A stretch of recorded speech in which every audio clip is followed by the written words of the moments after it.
आजकल एनिमे में एक ट्रेंड चल रहा है, शोज जो प्योर अनअपोलोजेटिक पावर फैंटेसीज होते हैं। बेसिकली ये सवाल पूछते हैं, क्या होता अगर एक बिल्कुल नॉर्मल इंसान दुनिया के सबसे पावरफुल और कैरिज्मेटिक लोगों में से एक बन जाता। और इस सवाल का बेस्ट एग्जांपल है सोलो लेवलिंग। सीरियसली हम देखने वाले हैं अपने भाई जिन वुन को, जो इससे लेकर इस तक देखो भाई मिस्टर पॉपुलर बन गया। सोलो लेवलिंग एक 2024 का एनिमे है जो एक popular south Korean web novel पर बेस्ड है, जिसे शू गोंग ने लिखा था। स्टोरी फॉलो करती है एक सिंपल सा बंदा सुंग जिन वू, जो यूनिवर्स के सबसे कमजोर इंसानों में से एक से बढ़कर बन जाता है, द एब्सोल्यूट स्ट्रॉन्गेस्ट। ये सीरीज इंसेनली पॉपुलर हुई है अपने अमेजिंग बैटल एनिमेशंस के लिए, रिलेटेबल फैंटेसी के लिए। क्या होता अगर मेरी लाइफ एक वीडियो गेम बन जाती? अभी तक तो हमने ये सब सोचा ही होगा। तो अभी तक एनिमे रफली वेब नोवेल के फर्स्ट 100 चैप्टर्स कवर करता है, लेकिन अभी भी कम से कम 100 और चैप्टर्स बचे हुए हैं। सो स्ट्रैप इन, क्योंकि ये राइड अभी शुरू हुई है। तो चलो बिना कोई टाइम वेस्ट किए देखते हैं सोलो लेवलिंग की पूरी कहानी। अब तक एपिसोड 1 स्टार्ट होता है 3 साल पहले। एक फ्लीट ऑफ वॉरशिप्स खड़ी है जेजू आइलैंड के पास। साउथ कोरिया के कोस्ट पर हंटर गिल्ड को टास्क मिला है आइलैंड पर इन्वेट करने और एक आर्मी ऑफ गाइगेंटिक किलर्स एंड्स को खत्म करने का। हंटर वर्सेस जायंट एंड्स, सुना सुना लग रहा है ना। हंटर्स बेसिकली एक ग्रुप हैं जिनके पास स्वॉर्ड्स, शील्ड्स और मैजिक होती है, लेकिन ज्यादातर लोग इन मॉन्स्टर्स एंड्स के आगे टिक नहीं पाते। थैंकफुली उन्हें बचाने लेते हैं 3 एस रैंक हंटर्स, जो इंडिविजुअली एक पूरी एंड आर्मी से लड़ सकते हैं। उनके पास खड़ा होता है प्रीशियस हंटर गिल्ड का एस रैंक लीडर चो जोंग इन, जो बड़ा प्राउड फील कर रहा होता है और एक फिर मैसिव फायरबॉल अटैक लॉन्च करता है। किलर एंड्स ना, मोर लाइक ग्रिल्ड एंड्स। चलो थोड़ा बैकग्राउंड समझ लेते हैं। 10 साल पहले दुनिया भर में अचानक से गेट्स ओपन होने लगे, अल्टरनेट डायमेंशन के पोर्टल्स। इन गेट से मैजिकल बीस्ट बाहर आने लगे, जिनके ऊपर नॉर्मल वेपन्स का कोई असर नहीं होता था। लेकिन इसी टाइम कुछ ह्यूमंस के अंदर मैजिकल पावर्स भी अवेकन होने लगी। ये लोग कहलाए हंटर्स। हंटर्स या तो इंडिपेंडेंट काम करते हैं या किसी गिल्ड में ज्वाइन होते हैं for structure and stability. Korea में सबसे बड़ा गिल्ड है द हंटर गिल्ड। हंटर्स की रैंकिंग होती है पावर के बेस पे, एस रैंक सबसे पावरफुल से लेकर ई रैंक सबसे वीक तक। और सबसे इंटरेस्टिंग बात, जिस रैंक पे तुम अवेकन होते हो वही तुम्हारी परमानेंट रैंक होती है। उससे बढ़ाने का कोई तरीका नहीं है, एटलीस्ट अब तक किसी को नहीं पता। अब सीन शिफ्ट होता है जेजू आइलैंड के रेड के 3 साल बाद। एक ग्रुप ऑफ हंटर्स रेडी हो रहा है एक नए गेट में जाने के लिए। अगर हंटर्स 7 दिन के अंदर अंदर गेट के अंदर जाके उसके बॉस को डिफीट नहीं करते तो गेट ब्रेक हो जाता है और मॉन्स्टर्स हमारी दुनिया में फ्लड करने लगते हैं। गेट के अंदर हंटर्स को एसेंस स्टोन्स मिलते हैं, वैल्यूएबल मैजिकल स्टोन्स, जिससे वेपन्स, आर्मर और इवन अनलिमिटेड क्लीन एनर्जी बनाई जा सकती है। गवर्नमेंट इन स्टोन्स के लिए ह्यूज पैसे देती है। हंटर गेट में एंटर करने के लिए रेडी हो रहे होते हैं, तब आता है हमारा प्रोटैगनिस्ट संग जिन वो, जिसे सब बुलाते हैं the weakest Hunter of all Mankind. नाम से ही समझ जाओ, जिन वो एक ई रैंक हंटर है और वो भी सबसे वीक। उसने अपना निकनेम अर्न किया था जब वो एक ई रैंक डंजन में हॉस्पिटलाइज हो गया था, वो डंजन जिसे बच्चे तक क्लियर कर लेते हैं। फिर भी बाकी हंटर्स उसके साथ काफी अच्छे हैं, जैसे उसकी B rank healer friend Lee Joohee और रेड का experience team leader mister Song. हर डंजन का अपना रैंक होता है, जैसे हंटर्स का होता है। ये डंजन सिर्फ डी रैंक का है, लेकिन अंदर जाते ही पता चलता है कि जिन वो कितना कमजोर है। एक लो लेवल गॉब्लिन से लड़ते हुए उसका डैगर टूट जाता है और वो खुद चेस्ट में छुरी खा लेता है। क्या ही कमजोर बंदा है। उसे एक और हंटर बचा लेता है और जूही हील करती है। वो साइड में बैठकर देखता है जब टीम डंजन के बॉस एक जायंट वेयरवुल्फ को मार देती है। जूही उसे समझाती है, अगर तू इतना वीक है तो शायद हंटर बनना तेरे लिए सही करियर नहीं है। उफ, हर्ष बट ट्रू। जब तेरा दोस्त तुझे कहता है अब बस कर, क्विट कर, तो शायद तुझे सच में सुन लेना चाहिए। मैंने सोचा था सिर्फ तेरा पेट ही ठीक करना था, पर लगता है तू पूरा अंदर से टूट चुका है। हंटर्स अपना लूट काउंट करते हैं, लेकिन डिसअपॉइंट हो जाते हैं क्योंकि उन्हें सिर्फ थोड़े से एसेंस स्टोन्स मिलते हैं। तभी एक हंटर को एक डंजन के अंदर एक और टनल दिखाई देती है, मतलब ये रेयर डबल डंजन है। रूल्स के हिसाब से उन्हें पहले हंटर्स एसोसिएशन को रिपोर्ट करना चाहिए था, लेकिन अगर वो ऐसा करते तो दूसरे हंटर्स आ जाएंगे और सारा रिवॉर्ड ले जाएंगे। So they decide to take a vote और वोट टाई हो जाता है, मतलब फाइनल डिसीजन जिन वू के हाथ में है। जिन वू जानता है कि उसे नेक्स्ट डंजन में कोई हेल्प नहीं कर पाएगा और उसकी फ्रेंड जूही क्लियरली कह रही होती है कि लेट्स लीव, लेकिन भाई के पास घर के प्रॉब्लम्स भी तो कम नहीं है। उसका डैड मिसिंग है, मॉम बीमार है और उसके ट्रीटमेंट के लिए महंगे इलाज चाहिए, और ऊपर से उसकी छोटी बहन गीना की कॉलेज फीस भी उसे ही भरनी पड़ती है। पैसे की सख्त जरूरत है तो जिन वू वोट करता है let's go in big mistake Jinwoo. Joohee उसे इडियट बोलती है ऐसे रिस्क लेने के लिए, पर मजाक में कहती है ठीक है तो तू मुझे डिनर पर लेके जाके मना लेना। क्यूट मोमेंट, बस अगर वो जिंदा बच पाते। हंटर्स एक ह्यूज स्टोन डोर के पास पहुंचते हैं और अंदर एक सेरेमोनियल चेम्बर जैसा कुछ दिख रहा होता है। जैसे ही वो अंदर जाते हैं दरवाजा उनके पीछे से बंद हो जाता है। एक हंटर उसे खोलने की कोशिश करता है, पर एक बड़ा सा स्टोन स्टैचू जिंदा हो जाता है और उसे वहीं पे मार देता है। दूसरा स्टैचू अपनी आंखों से एक एनर्जी बीम छोड़ता है और मल्टीपल हंटर्स को एक ही शॉट में जला के राख कर देता है। जिनवू तुरंत जूही को धक्का देता है साइड में करने के लिए। उसकी जान बच जाती है, लेकिन उससे लगता है कि ये रेड शायद उसकी लाइफ का लास्ट मिशन होने वाला है। एपिसोड 2 शुरू होता है। सब हंटर्स पैनिक में है। जूही बड़े डर के मारे जम गई है, इतनी कि अब वो किसी को हील भी नहीं कर पा रही।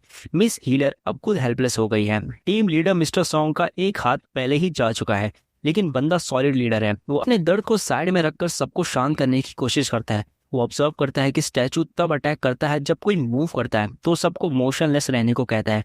जिन वो तब दीवार पर लिखे एक स्टोन टैबलेट पढ़ता है जिसमें लिखा होता है prove your fate if you wish to live. Jinwoo कहता है सबको सबसे बड़े स्टैचू के सामने झुक जाओ, बो डाउन, और सब वैसा ही करते हैं। बस फिर क्या, बड़ा स्टैचू ग्रीन करता है और अपने थ्रोन से उठ जाता है। ग्रीन का मतलब मैं बता दूं, एक बहुत ही भयंकर स्माइल। और फिर वो पूरे हॉल में हंटर्स को कुचलना शुरू कर देता है, एक एक करके ब्रूटल तरीके से। जिनको ऑब्जर्व करता है कि कुछ स्टैचूज के हाथ में इंस्ट्रूमेंट है और समझता है यही सेफ वाले हैं। वो चिल्लाता है सबसे, हर बंदा एक म्यूजिशियन स्टैचू के पास भागो, और खुद जूही को ड्रैग करके एक स्टैचू के पास ले जाता है। लेकिन ट्विस्ट, हर स्टैचू के पास सिर्फ एक ही बंदा सेफ रह सकता था। तो जिन को पूरी चेम्बर क्रॉस करके लास्ट एम्प्टी स्टैचू तक भागना पड़ता है और वो पहुंच जाता है, पर अपना फुट खो देता है, मतलब अपना पैर खो देता है। इंजन के बाहर सीन शिफ्ट होता है। जिनवो की छोटी बहन जीना अपनी माँ को हॉस्पिटल में देखने आई है। माँ कोमा में है और उसे एक एनिमे लेवल डिजीज लगी है, इटर्नल स्लीप डिजीज। बेसिकली वो हमेशा के लिए सो गई है और डॉक्टर्स के पास कोई एक्सप्लेनेशन नहीं। लगता है साइंस ने मैजिक के सामने हथियार डाल दिया। डंजन के अंदर बच गए सर्वाइवर्स एक अल्टर के पास जाके रुकते हैं। जैसे ही सब अल्टर पर पहुंचते हैं दरवाजा खुल जाता है और सारे स्टोन स्टैचूज उनकी तरफ चलने लगते हैं। जिन को लगता है ये ओपन डोर एक ट्रैप है। वो सबको कहता है किसी को अल्टर से मत हिलना, ये फेथ टेस्ट है। लेकिन ऑब्वियसली कौन सुनेगा the weakest Hunter of all Mankind की बात। सही बात है। बाकी सब हंटर्स उसकी बात इग्नोर करते हैं और सीधा दरवाजे की तरफ भाग जाते हैं। बस जिन्मू और जूही और मिस्टर सॉन्ग अल्टर पर रह जाते हैं। हर बार जब कोई अल्टर छोड़ता दरवाजा थोड़ा और बंद हो जाता। मिस्टर सॉन्ग समझ जाता है अगर सबको बचना है तो किसी एक को पीछे रहना पड़ेगा। वो अपने ट्रू लीडर होने का सबूत देते हुए कहता है आई विल स्टे बिहाइंड। लेकिन प्रॉब्लम यह है कि जिन का एक फुट ऑलरेडी गया है और जूही अभी भी इतनी वीक है कि उसे उठा के भाग नहीं सकती। तब जिन उसे कहता है मैंने जो प्रॉमिस किया था डिनर का वो तोड़ूंगा नहीं, और अपनी मेहनत से मिलाई एक एसेंस स्टोन उसके हाथ में दे देता है। फिर मिस्टर सॉन्ग जूही को उठाता है और उसे लेकर बाहर निकल जाता है। बस जिन अकेला रह जाता है। सामने dozen stone statues ready to tear him apart. मतलब वहाँ पे बहुत लोग हैं जो उसको चीर फाड़ के रख देंगे। सॉरी फॉर मेरी इंग्लिश यार, मुझे पसंद नहीं इंग्लिश बोलना।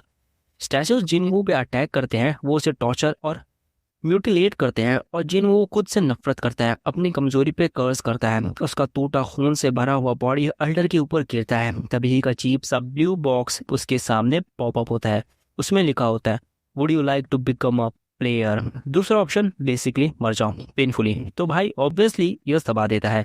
नेक्स्ट एपिसोड शुरू होता है। जिन वो हॉस्पिटल बेड पे आंख खोलता है। कोई चोट नहीं, कोई मिसिंग लिम्ब नहीं, सब ठीक, जैसे कुछ हुआ ही ना हो। थोड़ी देर बाद हंटर एसोसिएशन के 2 ऑफिसर्स आते हैं। वो बताते हैं कि 3 दिन हो चुके हैं डंजन रेड को, और उन्हें जिन वो गेट के बाहर बेहोश मिला था। गुड न्यूज, जूही और मिस्टर सॉन्ग दोनों बचे हुए हैं, और दोनों ने डिसाइड किया है कि वो अब हंटर लाइफ छोड़ रहे हैं। उस ट्रॉमा के बाद कोई भी रिटायर कर ले। ऑफिशियल्स क्यूरियस हैं, एक ई रैंक हंटर इतनी डेडली डंजन से कैसे बचा। कुछ रेयर केसेस में हंटर को सेकंड अवेकनिंग होती है, जिसमें उन्हें नई पावर्स मिल जाती है और रैंक इंस्टेंटली बढ़ जाता है। फिर चेक करने के लिए माना मीटर लगाते हैं। Result no dice. ब्रो का माना लेवल सिर्फ 10, जबकि एवरेज ई रैंक हंटर का होता है अराउंड 70। भाई ये कितना कमजोर है। जैसे ही ऑफिसर चले जाते हैं, जिनको नोटिस करता है कि एक फ्लोटिंग स्क्रीन अपने सामने, और शॉकिंगली कोई और उसे नहीं देख सकता। तब उसे याद आता है वो यस दबा के प्लेयर बन गया था। स्लोली वो समझता है कि उसकी लाइफ अब एक आरपीजी गेम बन गई है। सिस्टम उसे एक डेली क्वेस्ट देता है, 100 पुशअप्स, 100 सिटअप्स, 100 स्क्वाट्स, और 10 किलोमीटर रनिंग। भाई क्या ये सिस्टम उसे साइतामा बनाना चाहता है? सिस्टम वार्निंग देता है, अगर डेली क्वेस्ट फेल किया तो पेनल्टी मिलेगी, लेकिन जिन्हों सोचता है हाँ कौन सीरियस लेगा डेली क्वेस्ट को, और इग्नोर कर देता है। जैसी मिडनाइट होती है वो इंस्टेंट टेलीपोर्ट हो जाता है एक ह्यूज डेजर्ट लैंडस्केप में, और एक मैसिव सेंटिपीड मॉन्स्टर उसके पीछे पड़ जाता है। सिस्टम कहता है penalty mission survive for 4 hours, और जिन वो लिटरली अपनी जान बचाने के लिए भागता रहता है, वो भी नॉन स्टॉप। 4 घंटे बाद वो थक कर गिर जाता है और फिर वापस हॉस्पिटल में टेलीपोर्ट हो जाता है, हाफ डेड बट अलाइव। अगले दिन जूही उससे मिलने आती है। जूही शॉक हो जाती है जब वो जिन्हो को हॉस्पिटल के अंदर फुल्ली रिकवर्ड और लैब्स लगाते हुए देखती है। लगता है फाइनली उसने अपना लेसन सीख लिया। अपना डेली क्वेस्ट कंप्लीट करने के बाद जिन्हो को मिलते हैं रिकवरी आइटम्स, स्किल पॉइंट्स और एक रैंडम लूट बॉक्स। अब जिन्हो सोचता है कि अपनी पुरानी कमजोरी के बारे में, हर रेड में वो सबसे बेकार हंटर था। इस बार वो डिसाइड करता है कि सारे पॉइंट सिर्फ स्ट्रेंथ स्टार्ट में डालेगा। भाई साहब क्लास कैनन बिल्ड ले लिया, इंटरेस्टिंग चॉइस है। लूट बॉक्स के अंदर एक की मिलती है जो एक इंस्टेंट डंजन अनलॉक करती है। वैसे ही बेसिकली एक नया डंजन जो सिर्फ जिन्नू के लिए एग्जिस्ट करता है। जैसे ही वो अंदर जाता है 3 गॉब्लिन्स उस पर अटैक कर देते हैं। पहले तो मुश्किल से उनके अटैक डॉज करता है, लेकिन अपनी इंक्रीज स्ट्रेंथ की वजह से उन्हें काट गिराता है। लेकिन अभी वो चेन की सांस भी नहीं लेता, एक जायंट मेटल जॉ वुल्फ उस पर जंप कर देता है। जिन्हो को लगता है शायद वो इस डंजन के लिए थोड़ा अंडर लेवल्ड है। नेक्स्ट एपिसोड में जिन्हो बैरली अपना स्टैंड बना पाता है उस वुल्फ के अगेंस्ट। जैसे मैंने पहले कहा, भाई बंदा गेमर अच्छा नहीं है, स्किल्स और इन्वेंट्री चेक करना ही भूल गया था डंजन में घुसने से पहले। Pure know move. फाइट के बीच में फाइनली उसकी दिमाग की बत्ती जल जाती है। वो अपनी स्वॉर्ड इक्विप करता है और कई वुल्फ्स को मार गिराता है। इसके साथ ही जिन्हो का लेवल 2 हिट करता है। अरे सबका स्टार्ट यहीं से होता है भाई। फिर एक और बड़ा पैक ऑफ वुल्फ्स अटैक करता है, लेकिन अब जिन्हो को डर नहीं लगता। वो सोचता है कंपेयर टू दो स्किल स्टैचूज कुछ भी नहीं है। जितना वो फाइट करता है उतना स्ट्रांग होता जाता है। फाइनली वो लास्ट वुल्फ को डिफीट करता है और एक टेलीपोर्टेशन स्टोन मिलता है जिससे वो डंजन से निकल सकता है। लेकिन भाई को एक्सपी फार्म करना है तो वो रुक जाता है और मॉन्स्टर्स को मारता है। तो जूही घर जा रही होती है जब उसे हंटर एसोसिएशन का कॉल आता है। वो अभी भी डबल डंजन के ट्रॉमा से रिकवर कर रही होती है, लेकिन एसोसिएशन बोलती है एक डंजन ब्रेक हुआ है, हमें अर्जेंटली एक हीलर चाहिए। जूही थोड़ा सोचती है, जिन्हो भी तो उसी ट्रॉमा से निकला और वो ऑलरेडी ट्रेनिंग कर रहा है। फिर वो हेल्प करने के लिए एग्री कर लेती है। जिन्हो अपने डंजन के बॉस तक पहुंचता है, एक इनॉर्मस स्नेक मॉन्स्टर भाई के और पूरे अगेंस्ट है, लेकिन वो पीछे नहीं हटता। वो उसके ऊपर जंप करता है, उसकी गर्दन पकड़ता है और चिल्लाता है, मुझे पता है मैं तुझे यहीं पे मार सकता हूँ। और वो लिटरली बीच बन जाता है। मॉन्स्टर मर जाता है और जिन्हो को मिलती है एक C rank poison dagger plus loads of XP. Dungeon disappear हो जाता है और वो रियल वर्ल्ड में टेलीपोर्ट हो जाता है। जैसे ही वो वापस आता है एक सोल्जर उसे बोलता है यहाँ से चलो, डंजन ब्रेक हुआ है। लेकिन जिन्हो कहता है मैं हंटर हूँ, मुझे बताओ कहाँ जाना है। गेट पर पहुंचकर वो देखता है डी रैंक हंटर्स एक स्टोन गोलेम से लड़ रहे हैं। उसमें जूही भी होती है। जिन्हो डिसाइड करता है कि वो हेल्प करेगा और अपनी न्यू स्ट्रेंथ टेस्ट करेगा। वो एक ब्रोकन स्वॉर्ड उठाता है और गोलेम पे फेंक देता है। बूम, गोलेम के डिफेंसेस टूट जाते हैं और बाकी हंटर्स इजीली उसे खत्म कर देते हैं। जूही बस इतना देखती है कि कोई जा रहा है और सोचती है क्या वो जिन्हो था। एपिसोड 5 शुरू होता है और हॉनेस्टली समझ नहीं आता कि भाई अभी तक हॉस्पिटल में क्यों है, लेकिन लगता है नर्सेस के एक्स्ट्रा अटेंशन का कुछ कनेक्शन है। बाहर से जिन्हो एकदम नॉर्मल लगता है, लेकिन शर्ट उतारते ही सब सोच लेते हैं अरे ये पेशेंट तो फुल बॉडी बिल्डर निकला। वो हर दिन अपना स्ट्रेंथ ट्रेनिंग क्वेस्ट कंप्लीट करता है और धीरे धीरे उसका बॉडी एक रिब हो जाता है। जब डिस्चार्ज का टाइम आता है एक क्यूट नर्स उससे नंबर मांगती है, लेकिन जिन्हो सोचता है कि शायद वो पेपर वर्क के लिए मांग रही है। भाई कुछ पॉइंट्स करिश्मा में भी डाल ले। उसकी बहन जीना भी शॉक हो जाती है। भाई सिर्फ मस्कुलर नहीं हुआ बल्कि ज्यादा टॉल, बेटर पोस्चर और हेयर स्टाइल भी किलर। मैं भी सोच रहा हूँ यार कुछ स्किल्स पॉइंट्स मुझे भी मिल जाएं, लेकिन हाँ एक्सपी और स्टार्ट पॉइंट्स मिल रहे हैं, पर रियल लाइफ में बंदा अभी भी टोटली ब्रोक है। वो नहीं चाहता कि सबको शक हो, इसलिए वो हाई रैंक डंजन्स में तुरंत रजिस्टर नहीं करता। इंस्टेड वो एक nearby C rank gate चुनता है। वहाँ उसकी मुलाकात होती है एक रेड ग्रुप से जिसका लीडर है डोंग सुक। फ्रेंडली बंदा लगता है। उन्हें मिनिमम मेंबर्स चाहिए थे गेट के लिए, तो वो जिन्हो और एक और बंदा जिन्हो उनके साथ ज्वाइन करते हैं। सब रिकॉग्नाइज करते हैं जिन्हो को। अरे ये तो वीकेस्ट हंटर है, तो बोलते हैं भाई तू बस पीछे रहना, हम संभाल लेंगे। जिन्हो को थोड़ा अजीब लगता है कि टीम में कोई हीलर नहीं है, लेकिन वो इग्नोर कर देता है। पार्टी में एक नया बंदा भी होता है, जिन्हो एक डी रैंक हंटर जिसके पास एक्सपेंसिव गियर है और ये उसका पहला रेड है। अंदर जाते ही उन पर इंसेक्ट टाइप मॉन्स्टर अटैक करते हैं, कुछ खास नहीं। डंग सुक की टीम इजीली मार देती है, लेकिन जिन्हो को अंदर से लगता है कुछ तो गड़बड़ है। शायद उसकी इंक्रीज्ड इंटेलिजेंस स्टार्ट का असर है।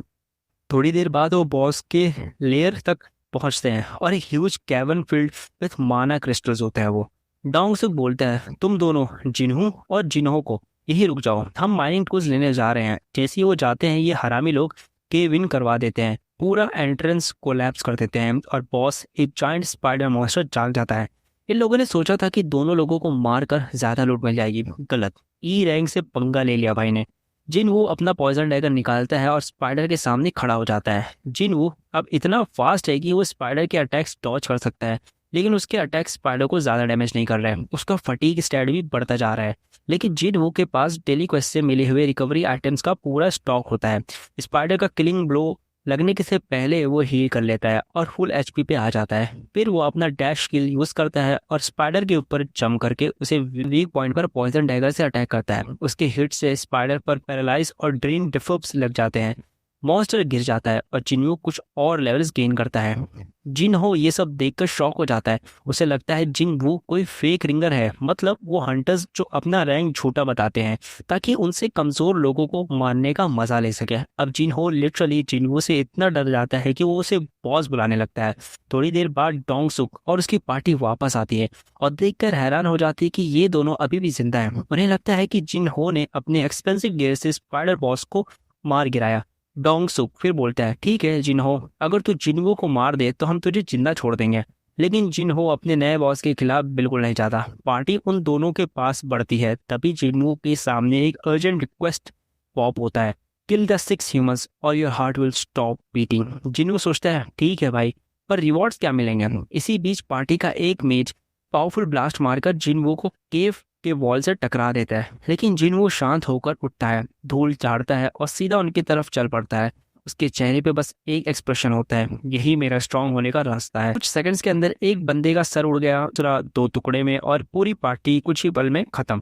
सिर्फ डोंग सुक बचा होता है। जिन्हो उसके पास जाके बोलता है, मैं पूरे टाइम लेवल अप कर रहा था, और उसका सर भी उड़ जाता है। Clean cut. केस से निकलते हुए जिन्हो और जिन्हो दोनों ब्लड से लपटे हुए जा रहे होते हैं। भाई सच बोलो तो वो लोग डिजर्व करते थे, लेकिन जिन्हो की कामनेस देखकर भी डर लगता है। अगर इस गेम सिस्टम में मोरालिटी स्टार्ट होता तो भाई का मीटर तो 0 पे होता। एपिसोड शुरू होता है हंटर्स एसोसिएशन के ऑफिस से। एक वर्कर अपने बॉस को बताता है कि पिछले रेड में पूरा मैसेकर हो गए हैं, मतलब कत्लेआम हो गई है। जिन्हो और जिन्हो ने रिपोर्ट दी है कि स्पाइडर बॉस ने डोंग सॉक और उसकी पार्टी को मार दिया। लेकिन एसोसिएशन को थोड़ा शक है, कैसा हो सकता है कि सिर्फ ये 2 लो रैंक हंटर्स बचे रहे हैं। और भी सस्पिशियस बात, ये ऑलरेडी दूसरा डेंजरस डंजन है जिसमें जिन्हो बचा है। ऊपर से एक और प्रॉब्लम, डोंग सुक का छोटा भाई डोंग सू एक इनफेमस एस रैंक हंटर है। भाई ये तो खतरनाक होने वाला है जिन्हो के लिए। घर पर जिन्हो अपनी बहन के साथ फ्राइड चिकन और बियर एंजॉय कर रहा होता है। तभी वो नोटिस करता है कि उसका पॉइजन रेजिस्टेंस इतना हाई हो गया है कि अब उसे अल्कोहल का इफेक्ट भी नहीं होता। भाई क्या बेकार आरपीजी है ये। फिर उसे जिन्हो का कॉल आता है, भाई एक कैफे में मिल ले। वहाँ जिन्हो अपनी असली स्टोरी बताता है। उसका बाप यूजीन कंस्ट्रक्शन का सीईओ है और वो एक गिल्ड बनाना चाहता है जिसे जिन्हो का बड़ा भाई जिनसुन लीड करेगा। लेकिन जिन्हो चाहता है कि सबको प्रूव करे कि वो अपने भाई से ज्यादा कैपेबल है, इसलिए वो जिनवू से हेल्प मांगता है। मुझे 20 रेड्स कंप्लीट करनी है, तू साथ दे दे, मैं तुझे 30 बिलियन वॉन दूंगा। भाई 30 बिलियन। लेकिन जिन्हो सोचता है एक्सपी पे कोई लिमिट नहीं है, अगर मैं ऐसे ही लेवल अप करता रहा तो मैं खुद एस रैंक बन सकता हूँ। एस रैंक बन के जितना कमा सकता है वो 30 बिलियन के सामने कुछ भी नहीं है। ऊपर से जिन्हो वैसे भी एक लोन वुल्फ टाइप बंदा है, तो जिन्हो का ऑफर रिजेक्ट कर देता है और एक डेडली स्टेयर देता है वार्निंग के तौर पर, मेरे सीक्रेट के बारे में किसी को बताया तो। बाद में जिन्हो डिसाइड करता है अपने डेली क्वेस्ट को डबल एक्सरसाइज करे और रिवॉर्ड भी डबल मिलता है। उससे मिलता है एक सीक्रेट रिवॉर्ड, एक की, जो एक एस रैंक डंजन के लिए होती है। सिस्टम लिखता है, reward for clearing elixir of life, a medicine that can cure any illness. एक ऐसी मेडिसिन जो हर एक बीमारी को ठीक कर सकती है। बस ये पढ़ते ही जिन्हो के दिमाग में उसकी कोमा में पड़ा हुआ मदर याद आती है। वो बिना सोचे तुरंत टेलीपोर्ट कर जाता है डीमन कास्टर में। लेकिन भाई ये तो एस रैंक डंजन है और जिन्हो अभी उस लेवल का नहीं है। जाते ही उस पर एक मैसिव 3 हेडेड सेरेब्रस बीस्ट अटैक कर देता है। वो जिन्हो को लिटरल रैग डॉल बना देता है। जिन्हो का एचपी तेजी से गिर रहा होता है और जब वो टेलीपोर्टेशन स्टोन यूज करने जाता है वो छोड़ देता है जमीन पर। डेक्सटेरिटी अपग्रेड करनी चाहिए थी भाई। भी बीच फाइट में ही उसके दिमाग में एक आइडिया आता है। वो सिस्टम शॉप ओपन करता है और वहां से पोशंस और बर्ब्स खरीदता है। सेरेबरस उसे अपनी जॉस में पकड़ लेता है और उसकी एचपी स्लोली जीरो के करीब होती है, लेकिन जिनवू हार नहीं मानता। वो बीस्ट के अंदर उसे बार बार डैगर से स्टैब करता रहता है और फाइनली बीस्ट मर जाता है। जिनवू 5 लेवल्स और बड़ा हो जाता है। बंदा लिटरली अनस्टॉपेबल बन गया है। एपिसोड 8 में जिनवू को सेरेब्रस बीस्ट को मारने के रिवॉर्ड के रूप में एलिक्सर ऑफ लाइफ का रेसिपी मिलता है, लेकिन उसे अभी भी उस एलिक्सर के 3 रेयर इंग्रेडिएंट्स चाहिए होते हैं जो सिर्फ डीमन कास्टल के अंदर मिलेंगे, क्योंकि उस बीस्ट के साथ फाइट बहुत क्लोज कॉल थी। जिनवू डिसाइड करता है कि वो कुछ टाइम और एक्सपीरियंस ग्राइंड करेगा, मतलब और डंजन्स क्लियर करेगा ताकि और पावरफुल बन सके। इसलिए वो जिनहो को कॉल करता है और कहता है कि उसने उसका टीम अप ऑफर दोबारा सोचा है, लेकिन एक कंडीशन है, सिर्फ वो दोनों ही गेट में जाएंगे, कोई और नहीं, क्योंकि जिन वो नहीं चाहता कि कोई और देखे कि वो कितना इंसेनली स्ट्रांग हो गया है। कम लोग जाएंगे तो मरने का रिस्क भी कम रहेगा। और ऐसे ही जिनहो गिल्ड का जन्म होता है। दूसरी तरफ यूजीन कंस्ट्रक्शन कंपनी का रिप्रेजेंटेटिव चा हे इन साउथ कोरिया की एक एस रैंक हंटर से मिलता है इन इकलौती एस रैंक हंटर है जो किसी गिल्ड में नहीं है। वो यूजीन गिल्ड ज्वाइन करने का ऑफर सीधा रिजेक्ट कर देती है। बाद में वो अपने दोस्त बेक सॉन्ग जिन से मिलती है जो हंटर्स गिल्ड्स का लीडर है। दोनों जेजू आइलैंड रेड के बारे में बात करते हैं। वो रेड एक्चुअली पूरी तरह फेल हो गई थी और कई हंटर्स मारे गए थे। जोंगिन वादा करता है कि वो और पावरफुल हंटर्स को रिक्रूट करेगा और एक दिन जेजू आइलैंड को जीतेगा। इसके बाद हम देखते हैं कि कुछ पुराने कैरेक्टर्स डबल डंजन के सर्वाइवर्स जो ही अब भी ट्रॉमा से सफ़र कर रही है। मिस्टर सॉन्ग चाहते हैं कि वो अपने एक हाथ के बिना भी यूजफुल साबित हो, और किम और जॉन्ग हो गिल्टी फील करते हैं कि उन्होंने जिन वो को डंजन में छोड़ दिया था। तीनों को एक डी रैंक डंजन के बारे में नोटिफिकेशन मिलता है और वो डिसाइड करते हैं कि अब टाइम आ गया है वो दोबारा फील्ड में आने का। कोइंसिडेंटली जिन वो भी वही डंजन आता है। सब एक दूसरे को देखकर ऑकवर्ड फील करते हैं क्योंकि सब जानते हैं कि पहले उन्होंने जिनवू को छोड़ दिया था। लेकिन जूही ऑकवर्डनेस तोड़ती है और कहती है, जिनवू तुम्हें देखकर बहुत अच्छा लगा, तुम काफी बदल गए हो। पार्टी में अब 3C रैंक प्रिजनर्स भी ज्वाइन करते हैं जिनके हाथ में हैंडकफ्स होते हैं। गवर्नमेंट उन्हें रेड्स में भेजती है ताकि उनकी जेल टाइम कम हो सके। एक प्रिजनर फ्लर्टी लाइन मारता है, loser why not come get hot and heavy with me baby. मतलब पूरी गैंग थोड़ा सुसाइड स्क्वाड वाइब्स दे रही है। ये प्रिजनर्स एक बी रैंक हंटर टैक्टिक के अंडर होते हैं जो हंटर एसोसिएशन का मेंबर है। ये वही बंदा है जिसने हॉस्पिटल में जिनवू को टेस्ट किया था। अगला एपिसोड स्टार्ट होता है और सब डंजन के अंदर गॉब्लिन से फाइट कर रहे होते हैं। सब लोग शॉक है कि जिनवू कितना स्ट्रांग हो गया। ऑब्वियसली उन्हें नहीं पता कि वो अभी भी अपनी असली पावर होल्ड बैक कर रहा है। थोड़ी देर बाद उन्हें 3 अलग टनल्स मिलते हैं और वो स्प्लिट होने का डिसाइड करते हैं। जिनवू अपने सन से फील करता है कि बॉस लेफ्ट टनल में है, तो जूही और मिस्टर सॉन्ग के साथ लेफ्ट टनल ले लेता है। उधर टैटिक राइट टनल लेता है उन तीनों प्रिजनर के साथ। लेकिन ट्विस्ट ये है वो प्रिजनर एक्चुअली एक लड़की के असॉल्ट केस में जेल में थे जिसे बाद में सुसाइड करना पड़ा। उस लड़की के बाप ने टैटिक को पैसा दिया था ताकि वो उन तीनों क्रिमिनल्स को रेड के अंदर मार ही दे। टैटिक बी रैंक होने की वजह से इजीली उन्हें मार देता है। लेकिन प्रॉब्लम ये है तीनों टनल्स एक्चुअली कनेक्टेड होते हैं और तभी किम और जोंग हो गलती से वही रूम में आ जाते हैं जहां टैटिक उन्हें मार रहा होता है। थोड़ी देर बाद जिनवू का ग्रुप भी उस जगह पर पहुंचता है और वो देखते हैं कि सब हंटर्स मर चुके हैं। किम बस जिंदा होता है लेकिन वो अभी भी डाइंग कंडीशन में होता है। अपनी लास्ट ब्रेथ में वो जिनवू से माफी मांगता है, मुझे तुम्हें छोड़कर नहीं जाना चाहिए था। मिस्टर सॉन्ग समझ जाता है कि ये इंजरीज मैजिक बीस्ट ने नहीं दी हैं और तभी टैटिक शैडो से अटैक करता है। वो सोचता है कि सिर्फ वो ही उसे लड़ सकता है क्योंकि वो बी रैंक है, लेकिन उसे क्या पता जिनवू तो अब बियॉन्ड रैंक चला गया है। सिस्टम से जिनवू को एक अर्जेंट क्वेस्ट मिलता है, किल टैटिक। जिनवू अपनी फुल पावर ऑन करता है और टैटिक के हर अटैक को ब्लॉक करता है। सब लोग शॉक में देखते हैं, ये वही जिनवू है। टैटिक एक असासिन है इसलिए वो अपनी स्टेल्थ स्किल यूज करके इनविजिबल हो जाता है। लेकिन अच्छा हुआ कि जिनवू का परसेप्शन स्टार्ट बहुत हाई था, उसकी वजह से वो टैटिक की लोकेशन को उसके ब्लड लस्ट से महसूस कर लेता है। एक लंबी और इंटेंस फाइट के बाद जिनवू अपनी नई स्किल मर्डरस इंटेंस यूज करता है। बेसिक एक इंटिमिडेशन स्किल है जो सामने वाले को एक्सट्रीम डर और पैनिक में डाल देती है। मूवमेंट का फायदा उठा के जिनवू टैटिक को एक ही ब्लो में मार डालता है। रिवॉर्ड के रूप में जिनवू को स्टील्थ स्किल मिल जाती है। स्कोर जिनू फिर डंजन का बॉस भी ढूंढ लेता है और उसे मारकर गेट से बाहर आ जाता है। वहाँ हंटर एसोसिएशन के ऑफिशियल्स वो लोग को रिपोर्ट देते हैं कि टेट एक मर्डरस क्रीप था, लेकिन मिस्टर सॉन्ग पूरा क्रेडिट खुद ले लेता है ताकि जिनू का सीक्रेट सेफ रहे। उसके बाद जो ही याद दिलाती है, तुम अभी तक मुझे एक डेट ओ करते हो, मतलब अभी तक लेके नहीं गए हो। किसी को मारने के तुरंत बाद फ्लर्ट करना, bold move Juhee, I like your style. Episode 10 start होता है। जिनवू और जूही पार्क में वॉक कर रहे होते हैं, लेकिन लगता नहीं कि उनके बीच कोई सीरियस रिलेशनशिप स्टार्ट होने वाला है, क्योंकि जूही डिसाइड करती है कि वह हमेशा के लिए हंटर लाइफ से रिटायर कर रही है। मैं चाह रही हूँ, मैं हंटर नहीं रहूंगी अब। और जिनवू अब उसे नई हंटर बैडी ढूंढनी पड़ेगी फ्लर्ट करने के लिए। अगले दिन जिनवू मिलता है जिनहो और उनके नए स्ट्राइक टीम से। रेड के लिए कम से कम 8 हंटर्स यानी 8 हंटर्स चाहिए होते हैं साइन करने के लिए, लेकिन गेट में सिर्फ जिनवू और जिनहू ही जाने वाले हैं। तो जिनहू ने बाकी के मेंबर्स हायर किए, जो या तो डरपोक हैं, इनएक्सपीरियंस्ड है, या बस लेजी, मतलब फॉर्मेलिटी के लिए लोग। उन्हें ये शेडी डील थोड़ा वियर्ड लगता है, लेकिन पैसे मिल रहे हैं कुछ ना कुछ करने के, किसने मना करना है। उन्हीं में से एक सॉन्ग यी, एक ई रैंक हंटर, और वो जिनवो की सिस्टर की दोस्त है। वो रिसेंटली ही अवेकन हुई है। गेट में घुसने के 1 घंटे के अंदर जिनवो और जिन्नो क्रिस्टल्स लेके बाहर आ जाते हैं। स्ट्राइक टीम शॉक में, ये तो लोग ओपी निकले। ओपी मतलब ओवरपावर्ड। फिर वो तुरंत अगले रेड के लिए निकल जाते हैं। अगले कुछ दिनों में पैटर्न सेट हो जाता है। जिन्हो एक्सपी फार्म करता है, स्ट्राइक टीम कैश फार्म करती है, और जिन्हो अपने पापा का रिस्पेक्ट फार्म करता है। सबके लिए विन विन विन।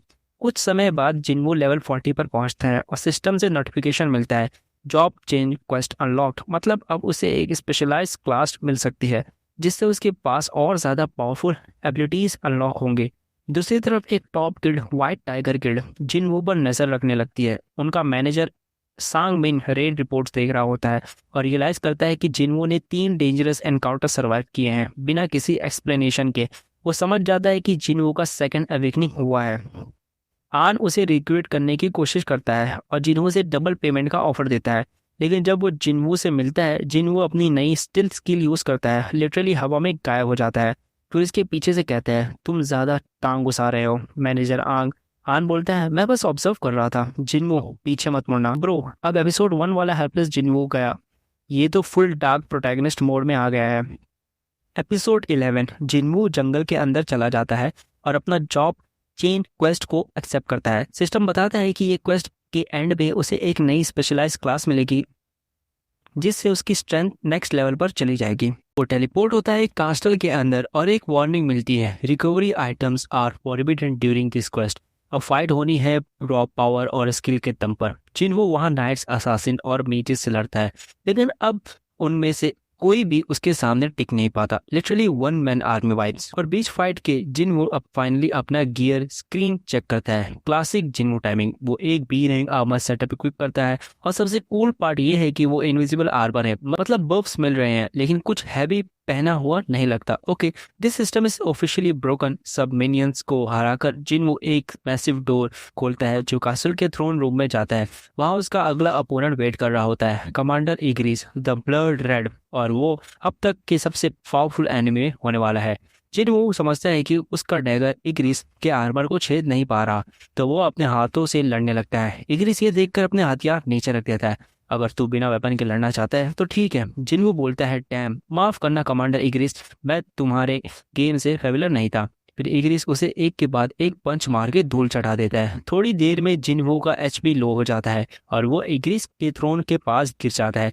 इग्रिस अपनी तलवार समन करता है और फाइनल ब्लो के लिए तलवार नीचे लाता है, लेकिन जिनवू उस तलवार को अपने हाथ से पकड़ लेता है। फिर वो इग्रिस को दीवार धक्का मार देता है, डैगर दोबारा इक्विप करता है और अपने सारे स्किल्स एक्टिवेट करता है और मुश्किल से इग्रिस को हरा देता है।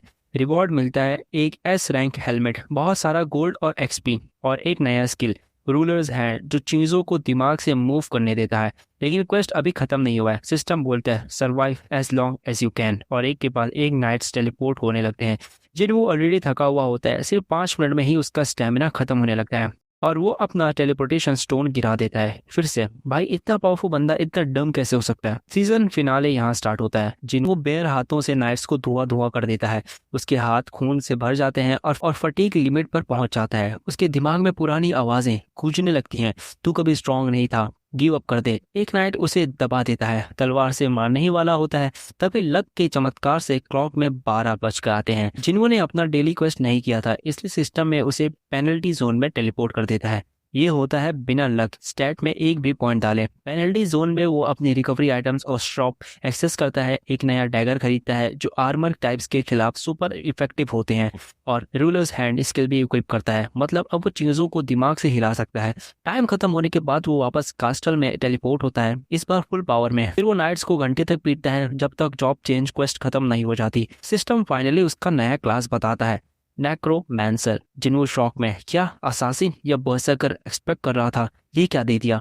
लेकिन सिस्टम बोलता है ये हिडन क्लास है, और जिन्हों कहता है हिडन क्लास साउंड्स कूल, ठीक है लेट्स गो। फिर सिस्टम बोलता है तुम्हारा परफॉर्मेंस इतना जबरदस्त था, ये क्लास अपग्रेड होकर शैडो मोनार्क बन गया। अब वो मरे हुए एनिमीज के शैडोज एक्सट्रैक्ट करके उन्हें अपनी आर्मी में जोड़ सकता है।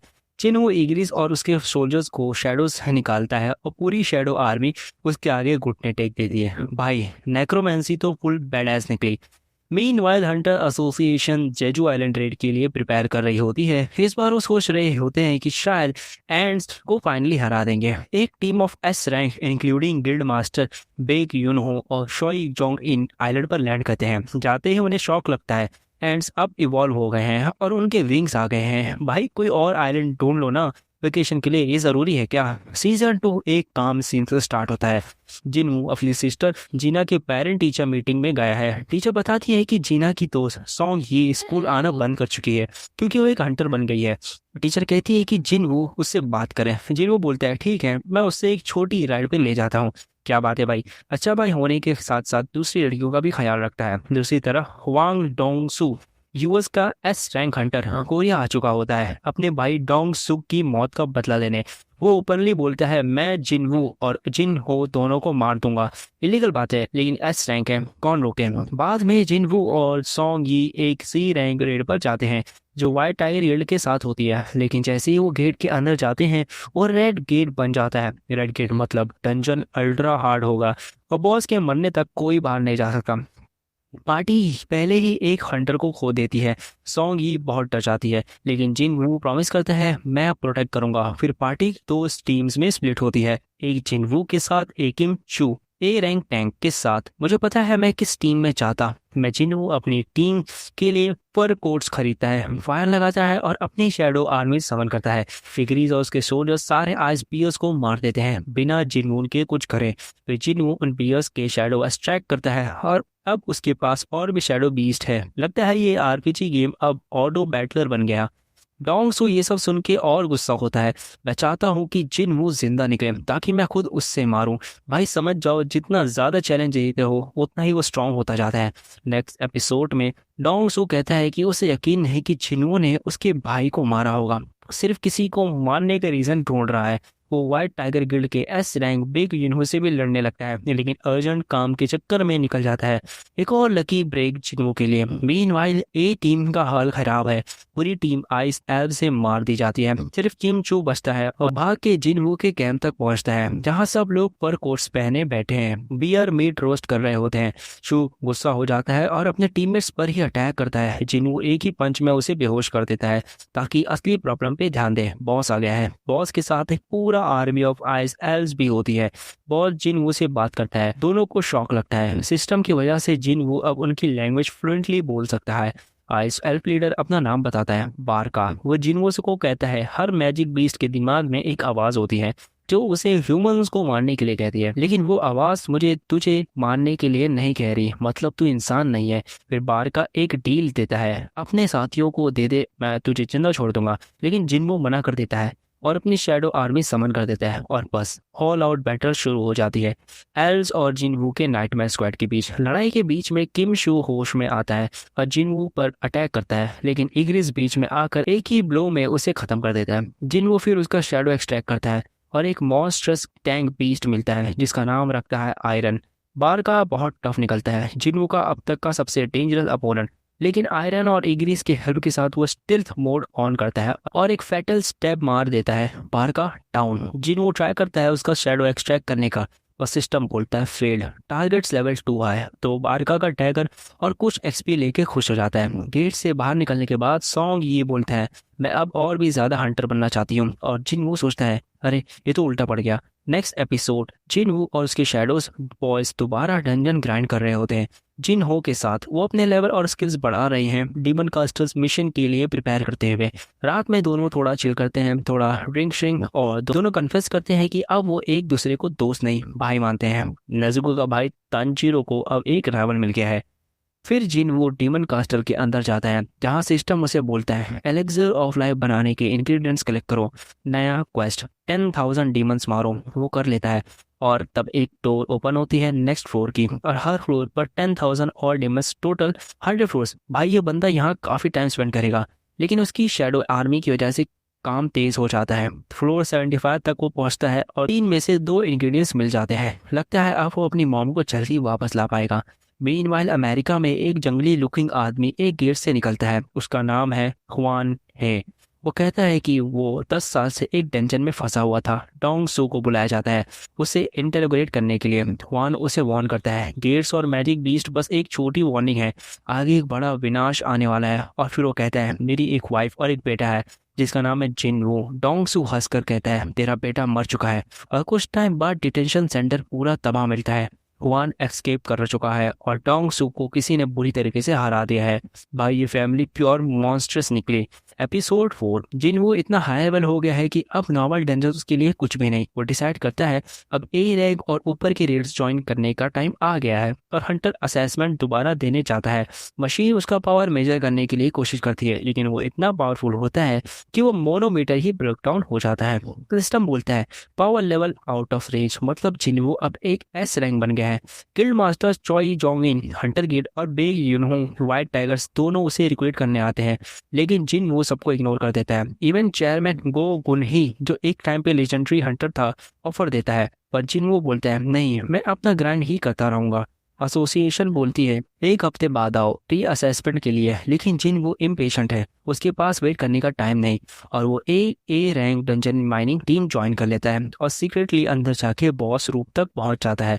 वहां उसे एस रैंक हंटर चाह ही इन रोक लेती है। एपिसोड 5, जिन वो प्रिटेंड करता है कि वो बस एक कंफ्यूज माइनर है और वो वापस जाने लगता है। हाँ इन उसे रोक कर उसके चेस्ट के पास से स्निफ करती है। अपेरेंटली उसके पास एक यूनिक सेंस ऑफ स्मेल है, और जिन वो पहली बार कोई ऐसा बंदा है जो उसे अच्छा स्मेल करता है। अब पावर फैंटेसी का beautiful girls find you interesting stage शुरू हो गया है। वो बॉस फाइट नहीं कर पाता, लेकिन माइनिंग इतनी अच्छी करता है कि उसको नेक्स्ट डे एक और ए रैंक रेड में इक्विपमेंट करियर बनने का ऑफर मिलता है। रेड टीम का लीडर ए रैंक हंटर सोन की हूँ। स्क्वाड हाई लेवल है, पर वो हाई ऑक्स से स्ट्रगल कर रहे होते हैं।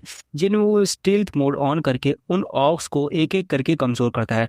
पार्टी रियलाइज करती है कि डंजन एक्सपेक्टेड से ज्यादा डेंजरस है और रिट्रीट करना चाहती है, लेकिन गेट के पास एक मैजिक बैरियर आ जाता है, मतलब अब बाहर नहीं जा सकते। एक ह्यूज ऑर्क आर्मी उन्हें कॉर्नर कर लेती है, जिसका लीडर है कारगलॉन। कारगलॉन बोलता है या तो यही मर जाओ या मेरे साथ चलो। की हून स्मार्ट नहीं होता और कहता ठीक है मैं साथ चलता हूँ, लेकिन जिन वो के दिमाग में कुछ और ही चल रहा होता है।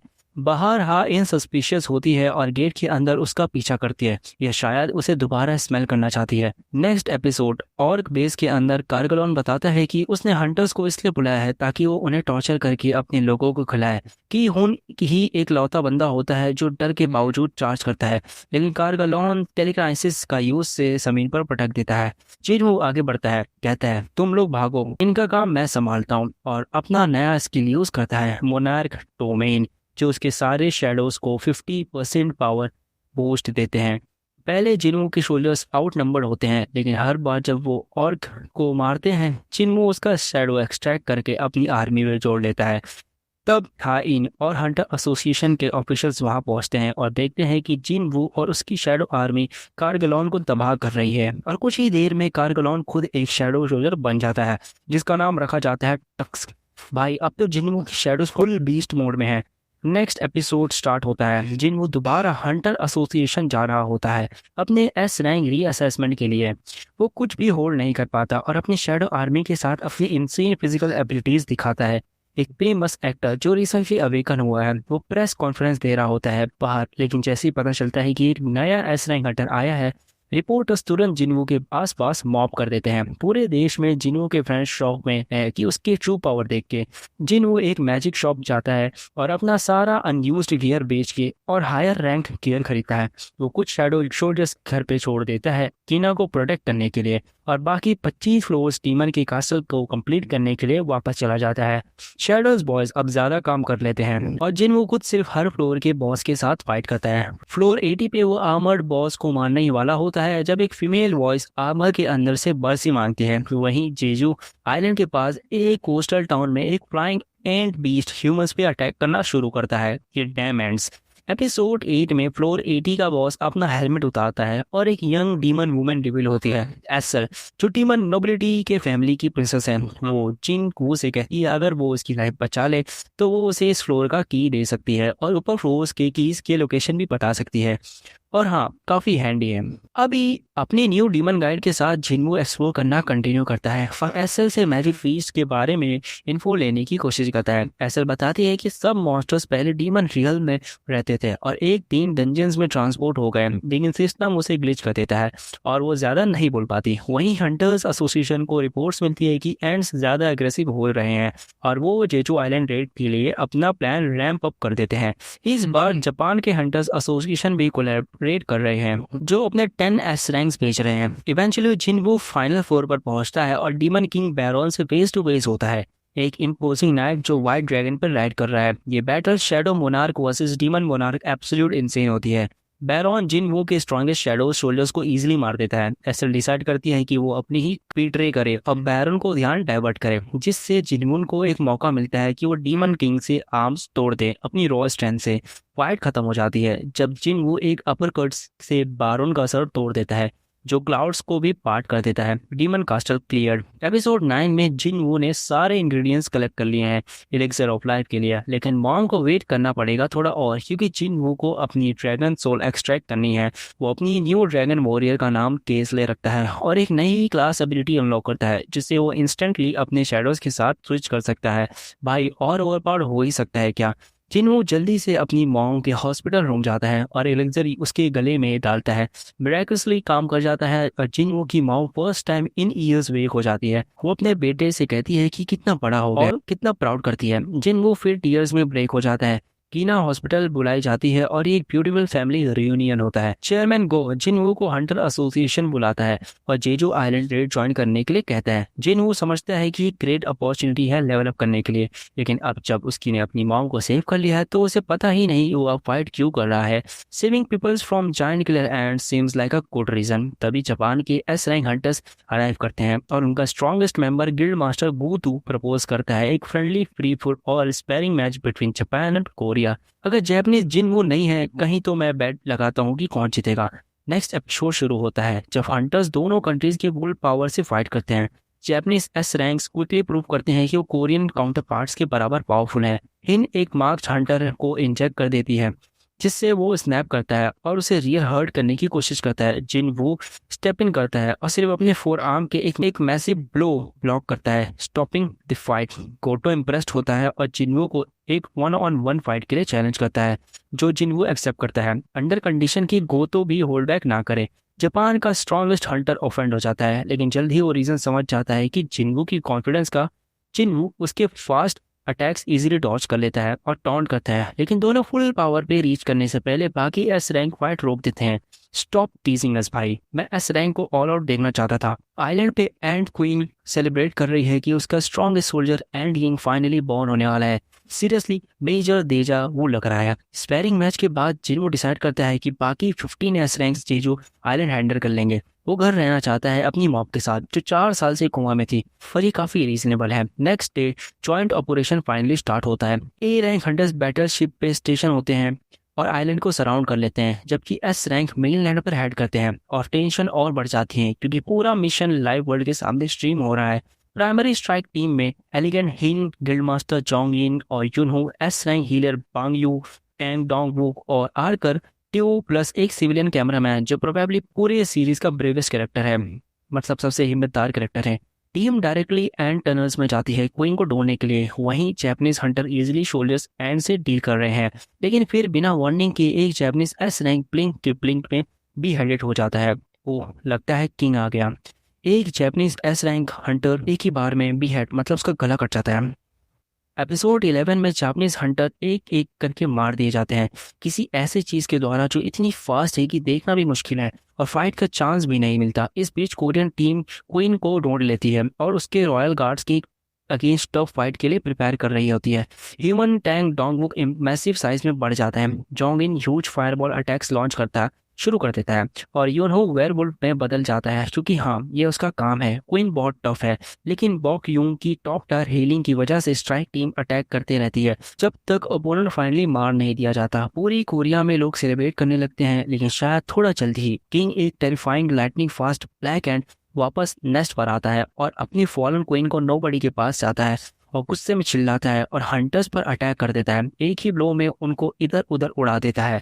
हंटर्स थोड़ी देर सर्वाइव कर लेते हैं थैंक्स टू कैमोफ्लाज हीलर, लेकिन किंग इतना परसेप्टिव है कि इनविजिबल बॉक योंग को डिटेक्ट कर लेता है और सीधा पंच कर देता है। किंग रियलाइज करता है कि ये हंटर्स उसके मैच नहीं है और एक वर्दी फोर्ट ढूंढने के लिए उड़ जाता है। ये जापान के स्ट्रॉन्गेस्ट हंटर के लिए बैड न्यूज है क्योंकि अब गोतो आइलैंड पर सबसे पावरफुल हंटर है। घर पर जिनवू लाइव ब्रॉडकास्ट कट देखकर डिसाइड करता है कि अब फाइनली उसका टाइम आ गया है इंटरवेन करने का। जिनवू के कुछ shadows soldiers S rank hunters के शैडोज में छुपे हुए ताकि जरूरत पड़ने पर वो किसी के साथ प्लेस स्वैप कर सके और हॉनेस्टली सिचुएशन अब ऑफिशियली आउट ऑफ हैंड है। नेक्स्ट एपिसोड में जिनवू टेलीपोर्ट करके क्वीन के चेंबर में आ जाता है।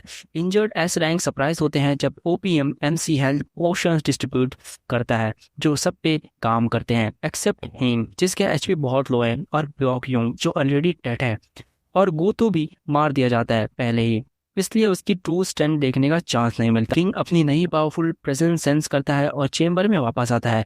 वो जिनवू से पूछता है कि क्या वो ह्यूमंस का किंग है। जिनवू किंग को बेयर हैंड से पम्बलिंग करना शुरू करता है लेकिन किंग एक पॉइजनस ब्लो लैंड कर देता है। जिनवू टॉक्सिन से वीक हो जाता है लेकिन डिटॉक्स स्किल से डिफेक्ट इंस्टेंटली न्यूट्रलाइज कर लेता है एंड किंग अपना एक्सोस्केलेटन शेड करके अपनी ट्रू फॉर्म रिवील करता है और बैटल इंसेन लेवल तक रीच कर जाती है। एंड किंग सोचता है कि जिनवू शायद उसका परफेक्ट इक्वल है लेकिन समझ नहीं पाता कि फाइट के दौरान वो कैसे और स्ट्रांग होता जा रहा है। जिनवू किंग्स के हाथों को स्लाइस कर देता है और शैडो आर्मी रिमेनिंग एंड्स को डिस्ट्रॉय कर देती है और इवेंचुअली किंग पैनिक करके एस्केप करने की कोशिश करता है लेकिन जिनवू म्यूटिलेशन स्किल एक्टिवेट करके उसको एक फ्लरी ऑफ ब्लो से फिनिश कर देता है। कैमरामैन लाइव स्ट्रीम फिक्स कर लेता है और पूरी कोरिया देख सकती है कि जिनवू कितना एक्सट्रीमली स्ट्रांग है। सीजन फिनाले शुरू होता है पर हैं अब भी डेथ फ्लोर पर है। जिनवू एक इन्वेंट्री का कुछ भी इफेक्ट नहीं कर रहा। एलेक्सर लाइव भी फेल हो जाता है। तभी जिनवू डेड ब्लॉन्ग का वॉइस सुनता है। एस रैंक हीलर के शैडो को एक्सट्रैक्ट करके पावरफुल हीलिंग मैजिक से एलियन को सेव करता है और शैडो को रिलीज कर देता है ताकि ब्योंग यू पीसफुली रेस्ट कर सके।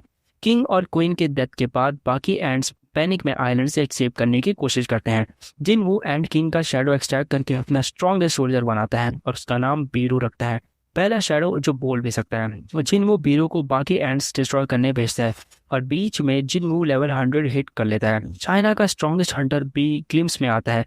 Long haired man dual daggers के साथ fourth Jeju island raid complete success होता है। जिनवू चेयरमैन गो से कॉन्ग्रेचुलेट होता है और अपना प्लान बताता है अपनी गिल्ड स्टार्ट करना, शायद एक वन मैन गिल्ड। ये जो आइलैंड पर मिस्टीरियस सीन दिखाई देता है। आइस एल्फ और बेस्टली मैन डिस्कस करते हैं कि अननेम पावरफुल बीइंग के बारे में जो जिनवू को पावर दी। वो खुश नहीं है लेकिन प्लान कंटिन्यू करने की बात करते हैं। लिटिल डू दे नो जिनवू का डैड कॉर्नर में छुपा हुआ ये सब सुन रहा है। सीजन 2 ऑलमोस्ट रैप अप हो रहा है। बाकी एस रैंक वो करते हैं कि स्ट्रांग होकर कभी सेव नहीं होने देंगे। जिनवू ट्रैफिक में स्टक है जब एक गेट अफियर होता है और वो सोलो एंटर करता है। रेड गेट ट्रांसफॉर्म होता है और जिनवू अपनी आर्मी समन करता है चैलेंजेस के लिए। और यही है पूरा स्टोरी सोलर लेवलिंग का। ये शो एक स्ट्रेट अप पावर फैंटेसी है और काफी फन है देखने की। जिनवू कैजुअली सब एनिमीज को डिस्ट्रॉय कर देता है। ये स्टोरी सर्वाइवल, फैमिली बॉन्ड्स और सेल्फ सैक्रिफाइस की थीम्स भी कवर करती है। आई होप आप लोगों को ये वीडियो पसंद आई होगी।